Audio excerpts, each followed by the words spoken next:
EPA 608 refrigeration license defines CFC, HCFC, and HFC, and it as chlorofluorocarbon or chlorine fluorine carbon, hydrochlorofluorocarbon for HCFC, and hydrofluorocarbon. CFCs were your original type refrigeration, heavily on chlorine, so that's R11. They no longer make that refrigeration. Hydrogen, chlorine, fluorine, carbon, HCFC, R22 is by far the biggest refrigerant out of that group. They are currently phasing that out. They have ceased production of R22, but that doesn't mean that it's not still used, because anything that was produced before it was told to be ceased could be warehoused and still utilized today. HFC, hydrogen, fluorine, carbon, usually is 410A. 410A is now the refrigerant that you'll find in a lot of household units outside in a condenser. There are a lot of other refrigerants that fall into these categories, and then they also have even newer refrigerants that don't fall into any of these that are even more purified. The goal of this being, as this was going down, getting rid of the chlorine. The chlorine is ultimately what the EPA did not want released into the air. Now you might say, well, an HFC has no chlorine, why is it illegal to release it into the air? And the answer is simple. If I'm at a unit and I've got refrigeration blowing off into the air, and somebody is farther away, can they honestly tell if I'm blowing off CFC, HCFC, or HFC? The answer is no. So the easiest way to be able to do it is to say, look, don't release any refrigerant into the air. Even if you feel that it's not going to be harmful, even if we've already identified the fact that it doesn't have the chlorine element in it, it's still not a good idea to release any gas like that into the air, especially when it has all these different compounds. They want you to use recovery tanks to be able to house it or keep it in the unit.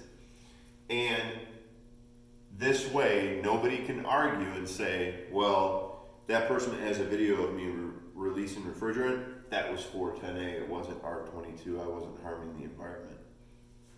So the goal of this, the goal of having a 608 and everything like that, is to not release this refrigerant, to handle this refrigerant. And when you're doing that, and you're working with refrigerant, and you're pulling refrigerant out of the system, you can recover it, you can recycle it, or you can reclaim it. And the way that that works is, if you recover refrigerant from a system, you hook up gauges, you pull the refrigerant out of the system into what's called a recovery tank. It has a gray body and a yellow top, and it looks like a propane tank on your grill at home. But it can bring refrigerant in, and you can also use that same tank to push refrigerant out.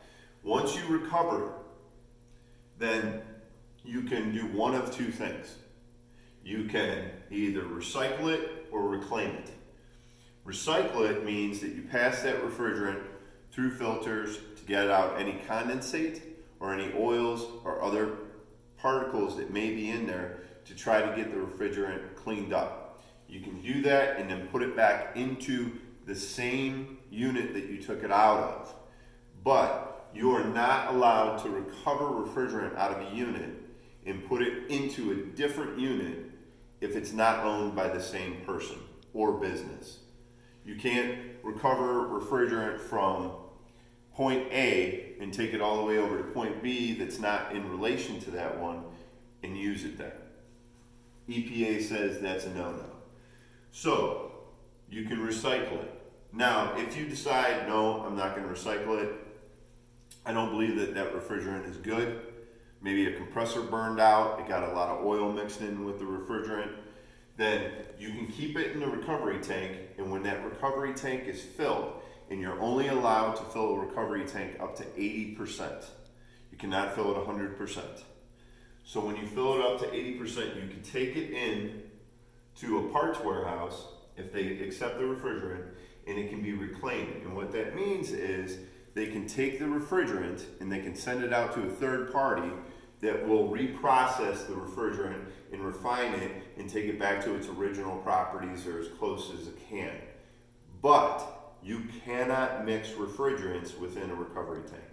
If you took R22 and put part of it in a recovery tank and then mixed it with R11, then what would happen is the reclaim company will reject that refrigerant because it's too hard to separate these two.